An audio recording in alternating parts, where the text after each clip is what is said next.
15 years ago, my world shattered. The foundation of my marriage crumbled when I uncovered my husband's affair, not with a stranger, but with his childhood friend, the very woman who had smiled at me on our wedding day, who had exchanged pleasantries at gatherings, was the one who had secretly built a future with my husband behind my back, and to twist the knife deeper, she had given birth to his child. The pain of betrayal was unbearable. It felt as if the ground had been ripped from beneath me, leaving me in freefall, with nothing to grasp onto. The nights were the hardest. Lying in bed, staring at the ceiling, my mind would replay our past, our promises, our dreams, our whispered words of love, and yet, the present loomed like a storm cloud, filled with deception and heartbreak. I spiraled, my focus at work waned, my appetite disappeared, and my once bright and hopeful self faded into a hollow shell. I came dangerously close to resigning from my job, unable to concentrate as the weight of my broken marriage pressed down on me. The whispers from colleagues, the concerned glances, the way I struggled to hold back tears during meetings, it was all too much. And then, at my lowest, I met David. David was a beacon of warmth in my cold, desolate world, patient and kind. He listened without judgment, comforted me without expectation, and offered me a safe place to heal. Slowly, with his unwavering support, I began to rebuild. We crafted a life together, one filled with laughter, love, and stability. Our home became my sanctuary, a place where past wounds could mend. For years, I lived in peace, convinced that the storm had passed. But tranquility is a fragile thing. Recently, I found myself face to face with the ghost of my past, Jack, my ex-husband. It was our first encounter in 15 years, and yet, time had done little to change him. The same smug expression, the same air of superiority. "You must still be single, right? Who'd marry a barren woman like you?" His words, cruel and cutting, were delivered with a smirk, his eyes gleaming with misplaced arrogance. I inhaled sharply, refusing to let him see me flinch. "You still can't say anything nice, can you?" I replied, my voice steady, my expression unreadable. Jack continued, boasting about his child, relishing in his supposed triumph. He thought he had one. I let him bask in his illusion for a moment before I responded. "Oh, really? What a cute child. Speaking of which, let me introduce you to my children as well." The color drained from his face, his smugness evaporated, replaced by a look of disbelief. "I'm Florence, 38 years old. I live with my loving husband, David, and our two wonderful children, our 13-year-old son, Max, and our 11-year-old daughter, Ava." Max, now in his first year of middle school, is at that rebellious stage where sarcasm is his second language and eye rolls are a daily occurrence. But beneath the bravado, he has a heart of gold. If he ever gets too carried away, David steps in, guiding him with a firm yet understanding hand. Ava, on the other hand, is a whirlwind of confidence and charm. She's obsessed with makeup and fashion, often experimenting with new styles. Being the youngest and the only daughter, she knows exactly how to wrap her family around her little finger. Max, who adores his sister despite their constant bickering, instantly caves whenever she pouts and threatens. "If you're mean to Mom, I'll stop talking to you, big brother." He panics every time. Okay, sorry, Mom, see, I'm being nice."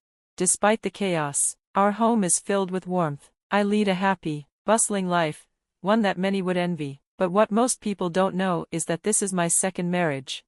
15 years ago, I was married to Jack, a man I once believed I'd grow old with. We had been college sweethearts, and when we tied the knot, it felt like the beginning of a fairy tale. Our friends and family celebrated our love, certain we were destined for happiness.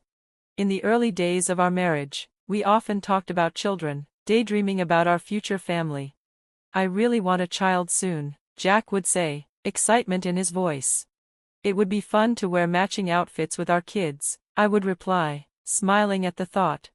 But dreams don't always align with reality. A year passed, then two, and still, no child came. Each month, when my period arrived, disappointment settled between us like a silent wedge. We sought medical help, undergoing tests and treatments, desperate for answers. When results showed nothing abnormal, hope turned into frustration. At first, Jack was understanding, but as time went on, patience gave way to resentment. His words, once filled with love, turned cold. "Oh, when will I ever become a father?" He would sigh loudly, ensuring I heard. Gradually, he withdrew from household responsibilities, leaving all the chores to me. When I confronted him, his response was like a slap to the face. Because you're infertile, if you can't even do housework, what's the point of you being here? Each insult chipped away at me, reducing me to a woman I no longer recognized. My sister is expecting her second child already, he sneered one day. Isn't that amazing? Meanwhile, we don't even have our first. I tried to argue, tried to defend myself, but his mind was made up. It's always the woman's fault, he declared. If I had known you were defective, I never would have married you. His words crushed me, and they weren't the only ones. His family joined in, piling on the pressure. We can't wait to see a grandchild, my mother-in-law would say, her excitement quickly turning to disdain. Your sister-in-law gave us a baby so quickly, what's taking you so long? I could feel their judgment, their whispers, their growing disappointment. Then, one evening, everything changed. My best friend, Daisy, invited me out for drinks. As we caught up, she hesitated before speaking. Florence, there's something I need to tell you. A chill ran down my spine. It's about Jack. I think he's having an affair with Grace. Grace, his childhood friend, the woman who had always lingered a little too close. At first, I refused to believe it, but Daisy's words planted a seed of doubt, and that doubt grew into certainty when I hired a private investigator. Within a week, I had all the proof I needed. I should have left immediately, I should have thrown him out, demanded justice. But love, no, attachment, made me hesitate. This was the man I had promised forever to. How could I walk away so easily? And yet, I knew. The moment I saw the evidence, I knew there was no saving us. Jack had made his choice. And it was time for me to make mine. I had surpassed even my own expectations. Unlike my previous company, where favoritism and nepotism reigned, my new workplace offered me something different: recognition and respect. My boss genuinely took the time to see me as an individual, not just another employee or a cog in the machine. There were no whispers of favoritism toward the boss's daughter, nor any signs of undeserved promotions due to personal connections. It was a refreshing change, and I thrived in this environment. But the biggest surprise of all, I found myself drawn to my boss, a man who was not only a remarkable leader but also an incredibly kind person. That man was David, who would later become my husband. David had been my rock, offering me unwavering support when I was at my lowest, still licking my wounds from the cruel breakup with Jack. What started as professional admiration quickly grew into something more. We shared numerous dinners together, each one a little less formal than the last. Conversations gradually shifted from business discussions to personal confessions, laughter, and moments of quiet understanding. Before we even realized it, a bond had formed, one that naturally blossomed into love. Our relationship was smooth sailing, and before long, David proposed. Though overjoyed, my past fears loomed over me like a storm cloud. One night, I gathered the courage to confess my deepest insecurity, the possibility of infertility. The pain of my past, of being abandoned because I couldn't conceive, still lingered. I braced myself for his reaction, expecting hesitation, but instead, I was met with the warmest gaze.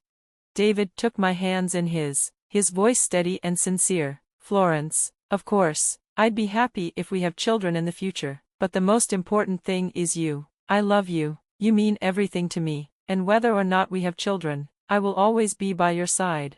Tears welled in my eyes as he pulled me into a gentle embrace. In that moment, I knew, this was the man I wanted to spend my life with. Without hesitation, I said yes. Shortly after our wedding, life surprised us yet again. We welcomed our first child, a beautiful baby boy we named Max. A few years later, our family grew with the arrival of our daughter, Ava. Perhaps my inability to conceive with Jack had simply been a matter of timing or even compatibility. Whatever the reason, I no longer dwelled on it. Parenting was challenging, but the love and laughter that filled our home made every sleepless night and exhausting day worth it. Life was good, better than I had ever dared to hope for. One day, I attended a friend's wedding, a joyous occasion filled with love and celebration. As the event reached its midpoint, with guests mingling and exchanging pleasantries, I excused myself to go to the restroom. That was when I saw him. For the first time in 15 years, my eyes locked onto my ex-husband, the man who had once left me, deeming me inadequate. My heart momentarily clenched. Why is he here? Then it dawned on me, the bride and groom were university friends of ours. Of course, he would be here. I tried to slip past unnoticed, hoping to avoid an awkward encounter, but luck was not on my side. A loud, unmistakable voice called out. "Hey!" I froze. He had spotted me. Taking a deep breath, I turned to face him. "What?" Jack grinned in that same smug, irritating way I remembered. "What do you mean, what? You're here too. Haven't seen you in a while, you've gained weight, ha ha ha." My jaw tightened as I watched him laugh at his own pathetic joke, his breath reeking of alcohol. Some things never changed. Before I could respond, he gestured to someone nearby. "Come here." A woman approached, linking her arm with his. "Grace, of course." She let out a laugh the moment she saw me. "Oh my, long time no see. Have you put on weight? Stress eating, maybe? Ha ha ha. We've been through a lot, ha ha ha. You're still infertile, right? No one would want you now, ha ha." I stared at them, momentarily speechless. How could two people be so vile? But then, something else caught my attention, their son.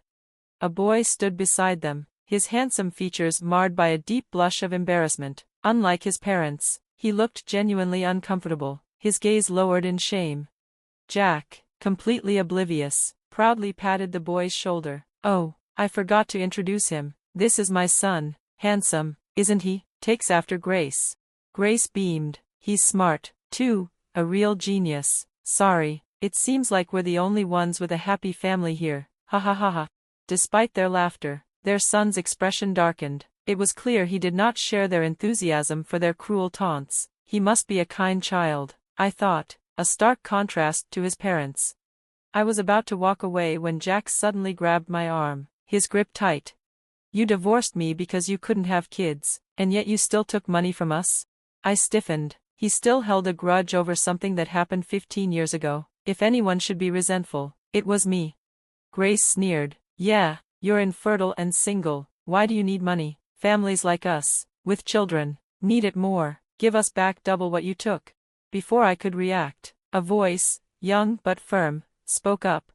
"Single means unmarried, right? But she's wearing a wedding ring." Their son's words made Jack and Grace snap their heads toward my left hand. The moment they saw my ring, their faces twisted in shock. "You're married?" Gasps rippled through the surrounding guests, and I felt a surge of second-hand embarrassment at their dramatic outburst. Then, another voice chimed in, calm but authoritative. "Auntie and uncle, you shouldn't be so loud at a celebration like this. It's bothering other people. Maybe you should be more considerate." I turned and saw him, my son, Max. Ava stood beside him, looking concerned. "Mommy, you're late." Jack's face paled. "A mom? You have kids?" I smiled and nodded. "Yes, Max, Ava, meet Jack and Grace." "Jack, Grace, these are my children." Jack and Grace gawked at Max, their expressions morphing from shock to disbelief as realization struck them. "That uniform?" Grace whispered. "Yes, Max just came from school," I said nonchalantly. "No. That uniform? It's from that famous private middle school." Jack's voice cracked. "Yes, he studied hard and got in. Next year, Ava plans to take the exam too. And you know," Ava chimed in proudly, "Max won a violin contest." Grace's eyes widened in horror. "Violin? He was on TV recently." "Oh, you saw that?" I said, feigning surprise. "Yes, he's been gaining media attention." Before they could react, another familiar figure approached. "What's going on? The main event is about to restart." "David." Jack's face drained of all color. "Mr. Lopez, the president?"